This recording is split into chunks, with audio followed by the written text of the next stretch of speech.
Hello, everyone, and thank you so much for joining us today. My name is Katie Smoller. I'm the Director of Educational Programs here at the National History Academy, and today we are continuing on our journey as we explore virtually some different historic sites across the country. Today, we are joined by President Lincoln's Cottage. So, Joan, thank you so much for being with us today. We appreciate having you. Absolutely. I'm excited to be part of this. My name's Joan, and I work at President Lincoln's Cottage, which is a museum and historic site in Washington, D.C., where Lincoln lived for 3 summers while he was the president. So he and his family moved to Washington, D.C. when he was just before his inauguration. And then in the summer of 1862, they moved out here to President Lincoln's Cottage. This is what the cottage looks like today that I'm showing you right now. And Lincoln and his family, as I said, spent 3 summers living up here instead of at the White House. And this is what the cottage looked like during the 1860s from when they were living here. This picture is actually from Mrs. Lincoln's photo album of the site that she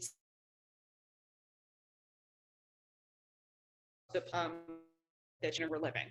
So we often get questions about why was President Lincoln interested in coming out here instead of staying at the White House. There's a couple of big reasons. The first of which is that, as you may know already, it's pretty unpleasant here in DC in the summer. It is sticky and humid and very hot. And in a period without air conditioning, that was doubly unpleasant because the White House is very close to the river. And the river was filling up with sewage as DC's infrastructure struggled to keep up with its ballooning population during the war. And that meant that the Lincoln family were quite literally looking for fresh air. They moved up here to the cottage, which is at the top of the hill. We're the 3rd highest elevation in Washington, D.C., so the breeze is much more unimpeded. And you can see these huge windows on the south side of the house that let the breeze flow right through.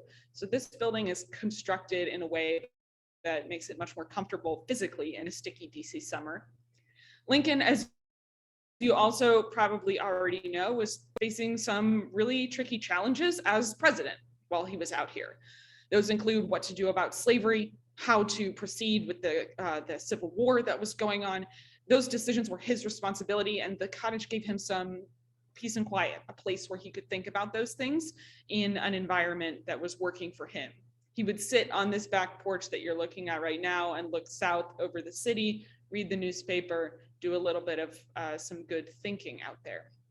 And then finally, the other major reason that the family was looking to move to the cottage instead of staying at the White House was that their 11-year-old son, Willie, had died, most likely of typhoid fever, at the age of 11 in February of 1862 in the White House itself. So the family was looking to get away from the White House, where there were reminders of Willie around every corner, and again, to get some peace and quiet so that they could cope with their loss. That's true for all of the members of the family who were moving up there. What Mrs. Lincoln said about it is, when we are in sorrow, quiet is very necessary to us. So being up at the cottage gave the family an opportunity to spend time together, to get some peace and quiet in their grief, and to cope with that as all together. So once Lincoln arrived out here at the cottage, what did he find? What was it like? What was around him? What was going on? We commissioned a mural when we opened to the public to help give visitors a sense of that, which I'm showing to you now. This is a composite image, so if I asked you to find Lincoln in the image, it is a little bit of a trick question because he's actually in there twice. You can see him there in the center, wearing his top hat, sitting on his horse. While Lincoln was living out here, the cottage was very much not on vacation. He was commuting to work at the White House more or less every day, and he was doing so on horseback. So this version of Lincoln has maybe just arrived home from his commute back home to the cottage, and he's speaking there with a man who, as you can see, has lost his leg. That person represents the veterans who were living at the Armed Forces Retirement Home. During Lincoln's time, it was called the Old Soldiers' Home, but the institution today is called the Armed Forces Retirement Home. It persists on the grounds here at President Lincoln's Cottage, and their veterans, while Lincoln was there, were living in this big castle-shaped building you can see over to the right-hand side. That building is also still here. You probably saw it in the first image that I showed you of the cottage today. And it's now an office building, but again, the retirement home's been operating on these grounds since 1851. You may have caught just there that that year is before the Civil War started. 1851, the retirement home took over the property from the rich banker named George Riggs, who had the cottage built. And the retirement home is who invited the Lincolns to come and stay. So we're really in a unique position as compared to other presidential homes, because the Lincolns were guests the whole time they were up here. They did not have a say in the house's construction. It was not built for them, and they never owned it. The whole time they were up here, they were guests of the retirement home. So the retirement home is an important component of what Lincoln had on the grounds around him. You can see it represented in the mural, in the gentleman he's speaking to, and in the castle-shaped building there in the back. The other place Lincoln shows up in this mural is over on the left-hand side. He's sitting there with his family. Mrs. Lincoln is there in her pink dress and flower crown, and their youngest son, Tad, is standing nearby. Tad was 9 years old when he first moved up here to the cottage, and he's wearing a uniform because he really wanted to be a soldier when he grew up. So the soldiers that you can see around the family in the mural, whether in the tents on the left or with the drums on the right-hand side, represent the soldiers of Company K. This was a unit of actively serving Union soldiers who were detailed here to the grounds to guard the president and his family and the site more broadly. Tad became friendly with those soldiers. They gave him the rank of third lieutenant, which, as you may know already, is not an actual rank, but is sort of fun and important to Tad. He would eat breakfast with the soldiers. They were invited up onto the porch of the house to play checkers with Lincoln and his family. So they were very much part of the family's life while they were living out here. I do think it's important to remember that these soldiers were not behaving as we might expect the Secret Service to behave today. They were here to guard Lincoln and his family because there was a war going on and not because he was the president. So the public had access to Lincoln both at the White House, which was fully open to the public, and up here at the cottage. We have multiple sources of visitors coming to see Lincoln here and coming into the house to speak with him about whatever issue was on their mind. You can also see over in the top right-hand corner of the mural, the cemetery in the distance. This cemetery is also still here today. It is the First National Cemetery, sometimes also called the Soldiers and Airmen's Home National Cemetery. It is a military cemetery that predates Arlington. This cemetery actually filled up during the Civil War, which is part of why they began looking for the site that would become Arlington Cemetery eventually. So Lincoln walked through the cemetery there on a regular basis. You can decide for yourself how you think that might have influenced his thinking while he was out here. I can certainly imagine him reflecting on the consequences of his decisions as a wartime president as they became apparent in the cemetery before him. As I said, that cemetery filled up entirely during the war. It's about 30 to 40 soldiers who were buried there every week. And the military then began to look for the site that became Arlington Cemetery. But Lincoln had direct access to this while he was living out here. If you have questions about things you see in the mural, please do add them to the chat so that we can get them answered later. The only other thing I want to point out for now is the woman in the green dress who is standing on the path leading out of the south facade of the cottage. The cottage is the building in the center with the orangish roof and the green shutters. There's a woman standing in a green dress handing a soldier something. That woman was named Mary Williams. She was African American and she was working as the cook for President Lincoln and his family. We don't know in her case whether she was born free or enslaved, but we do know that she and William Slade, the Lincoln's other African American staff member, were both free while they were working for the Lincolns. There was also a woman on site named Mary Burt, who was an Irish immigrant who was on their staff as well. Those are the staff members that we know about. And we know from the soldiers that Mary Williams would bring them leftover breakfast. Lincoln would come downstairs in the morning, drink a cup of coffee, eat an egg, and then head out and go to work. And there would be leftovers. And it makes a lot of sense to me that the 18, 19-year-old soldiers were pretty excited to have a breakfast that they didn't have to cook themselves. And that was thanks to Mary Williams there. So again, if you have other questions about things you're seeing here, please feel free to drop them in. I want to tell you a little bit more about what Lincoln did while he was out here. especially in the summer of 1862, he was working on the ideas that would turn out to be the Emancipation Proclamation. He was working on them in his bedroom, which I'm showing you a picture of right now. That's a room on the second floor of the cottage that again looks out over the Capitol. These windows face south, just like the porch does. And that's our copy there of the desk. The original desk sat in that spot until the 1930s when the Hoovers had it moved to the White House. But a lot of the time, Lincoln couldn't sleep at night, and he would pace back and forth in his room as he was working on this compelling and complicated question: what do we do about ending slavery in the United States? Lincoln was very clear from early in his life that he personally believed that slavery was wrong, and what he thought he could do about it as the president changed dramatically over time.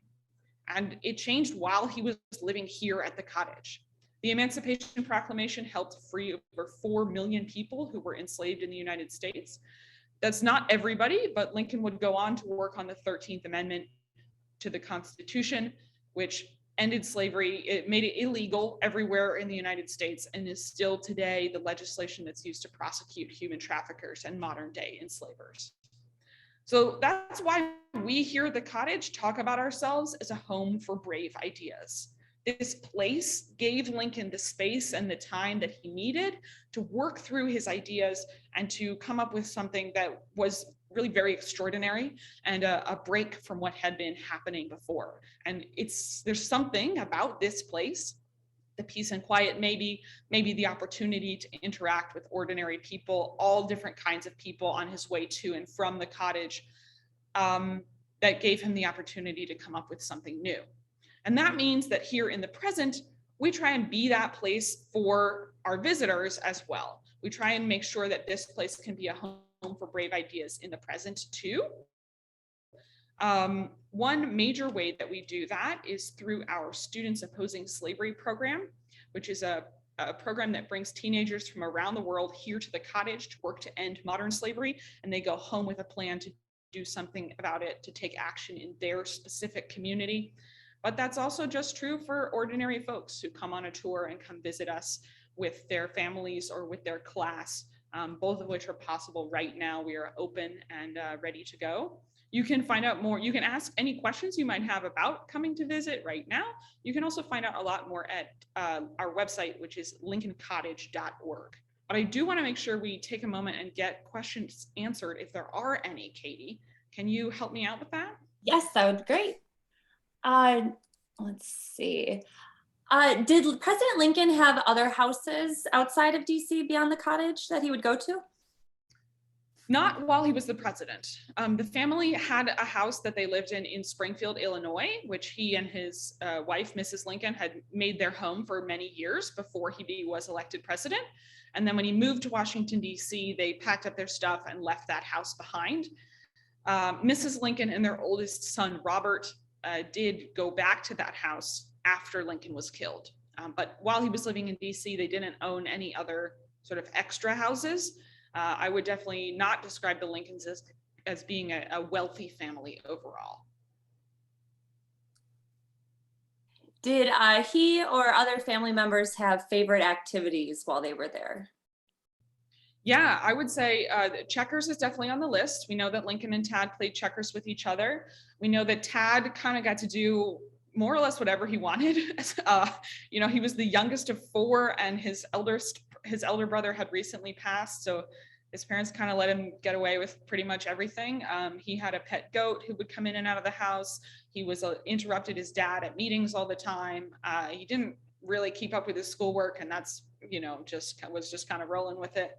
As far as Abraham Lincoln, we know that he loved to read. That had been a pastime from very early in his life that continued here at the cottage. We have several stories of him reading, particularly Shakespeare, aloud to visitors and talking with them about what those plays meant to him.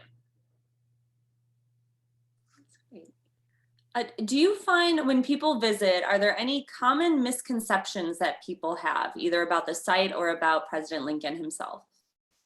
Yeah, I would say definitely we are in a unique position in regard to historic houses, which was something I was talking about earlier. So we are not in a position where the Lincolns had the house built, owned the house, and left all their furniture inside when he was killed. They were guests the whole time they were here, so the house is very sparsely furnished. The Lincolns actually moved their furniture back and forth with them from the cottage to the White House every season.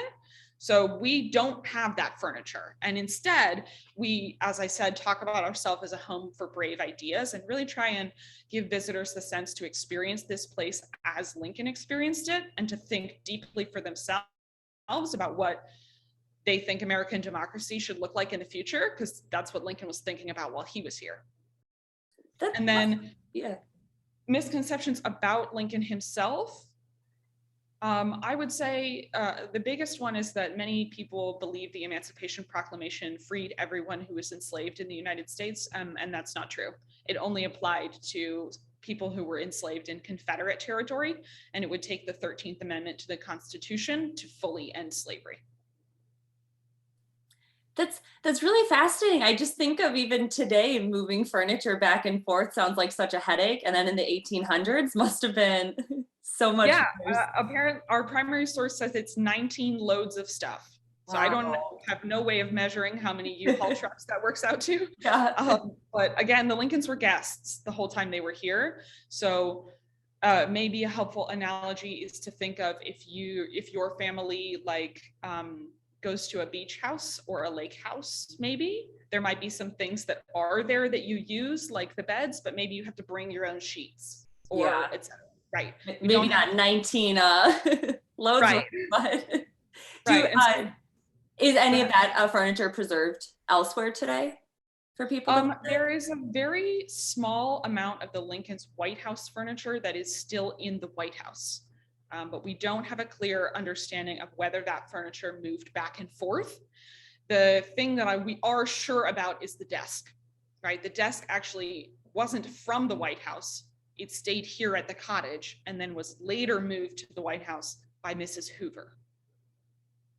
That's interesting. So with, especially today with changing political climates in the country, have you guys found that the way you tell the story at the site has changed at all?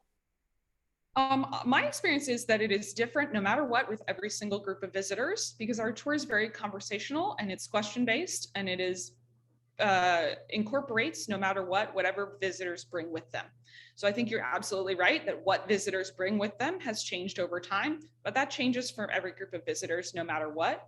And I think that's been really valuable and exciting that this has been a period in time since I started working at the site in 2016, where Americans have had a lot of pressing questions about what they want the future of their country to look like in terms of democracy and the legacies of slavery and the meaning of the presidency. All of those have been questions people are hungry to discuss. And we're just really glad to offer them a place to do that. Yeah, that's great to hear. And I personally have been in person and virtually with different groups of students, and even similar materials in the place. The conversations are it's so different. It's exciting to see what the students bring out of it, and that's great to hear. Yeah, absolutely. Do you personally have a favorite part of the tour? I like to talk to people about it. I just really enjoy having a conversation with people. So that is my favorite sort of part of the experience. As far as a favorite place in the cottage, maybe a favorite space on the tour, the peace and quiet and the sense of groundedness is really palpable for me on that back south porch that I was showing you all a picture of. So that's something I always look forward to when giving a tour. That's wonderful. And your passion when you speak about it is evident. So thank you.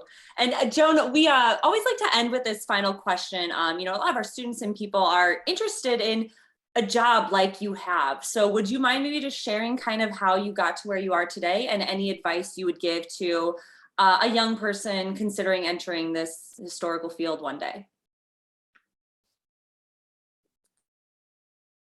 Yeah, for sure. I would say I'm an example of an extremely non-traditional path to getting here. I do have an undergraduate history degree, but after I graduated from college, I spent nearly 7 years freelancing as a professional in the DC professional theater community. And it wasn't until I was taking a class on historic houses with my graduate school program that I even found out about the cottage in the first place. And when, even on my first visit, I was impressed by our approach to conducting the tour, and the fact that I felt like I was welcomed and allowed to be physically present in the house, right? It was okay for me to touch the doorknobs, and I did not have to feel like afraid that my questions or my presence would be a problem during the tour. And I found that really welcoming and really engaging and really exciting. And that's how I came to work here. As far as advice for students who are interested in a career in history,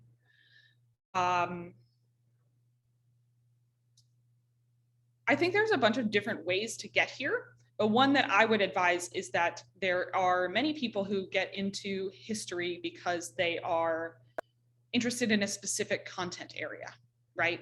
They are interested specifically in presidents, or they love to talk about the Roman Empire, or they really are a huge fan of, I don't know, Jane Addams or Louisa May Alcott or somebody.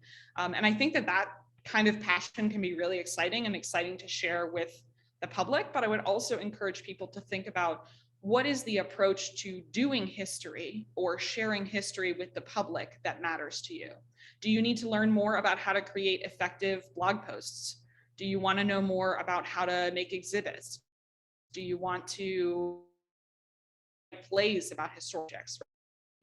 Do not forget to think about the technique as well as the content would be my piece of advice there. That's great. Thank you so much for sharing, and thank you for joining us today and teaching us a little bit more about this site. Yeah, absolutely. Thanks for having me. We'll hope to see you around sometime. You can find us at lincolncottage.org. Thanks, everybody. Thank you. And thank you all for joining us. We're going to be taking a short break for the holidays, but we'll be back in the New Year's on Wednesdays at 4 p.m. Eastern Standard Time as we visit more sites across the country. So thank you again and have a wonderful night.